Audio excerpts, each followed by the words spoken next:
Hello, രേഖാചിത്രത്തിൻ്റെ official OTT അപ്ഡേഷനാണ് ഇന്നൊരു video ഭാഗത്ത് ഉൾപ്പെടുത്തിയിരിക്കുന്നത്.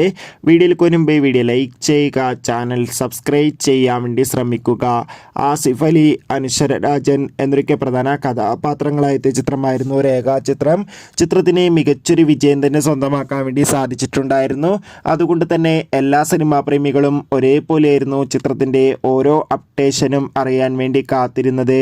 ചിത്രത്തിൻ്റെ ഒഫീഷ്യൽ OTT അപ്ഡേഷൻ ഇപ്പോൾ പുറത്തു വന്നിരിക്കുകയാണ്. ഏവരും ഏറെ ആകാംക്ഷയോടെയാണ് OTT റിലീസിനായി കാത്തിരിക്കുന്നത്. ചിത്രത്തിൻ്റെ OTT അവകാശങ്ങളൊക്കെ സോണി ലീവ് എന്ന OTT പ്ലാറ്റ്ഫോമാണ് സ്വന്തമാക്കിയിട്ടുള്ളത്. ഈ വരുന്ന ഫെബ്രുവരി 14 ഉണ്ണി മുകുന്ദൻ നായകനായെത്തിയ മാർക്കോ എന്ന ചിത്രം സോണി ലീവ് എന്ന OTT പ്ലാറ്റ്ഫോമിലൂടെ OTT റിലീസ് ചെയ്യുകയാണ്.